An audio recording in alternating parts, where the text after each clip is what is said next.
ఏమయ్యా రాజయ్య, నీకు పొద్దుగాల ఉండదు చీకటి ఉండదా? ఇప్పుడు కూడా మరి పని చేస్తున్నావు? ఏం చేస్తామయ్యా, ఏది చేసినా ఉన్నదే ఒకటే కొడుకు నాకు. నేను ఎంత కష్టపడ్డా గానీ నా కొడుకుని మాత్రం లచ్చలు పెట్టి చదివిస్తా.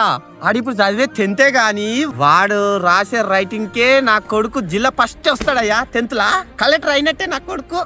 నీ కొడుకు మీద ఎంత నమ్మకం ఉంది రాజయ్య? తండ్రికి కొడుకు మీద కాకపోతే ఊరి మీద ఉంటుందయ్యా నమ్మకం. ఏదో ఒక రోజు నా కొడుకు నా పేరు నిలబెడతాడయ్యా.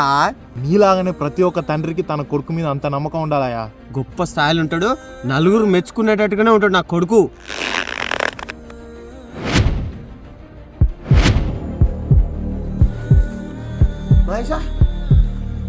మహేషా కొడుకా, మహేషా నేను 2 రోజుల నుంచి చూస్తున్నా. సరే కోడి గుడ్డు పెడతా, నువ్వు దీనికోసం వచ్చిండు.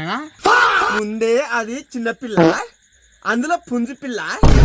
గుడ్డు పెడతలే అంట. ఎవరో గుద్ద రోజా నువ్వు.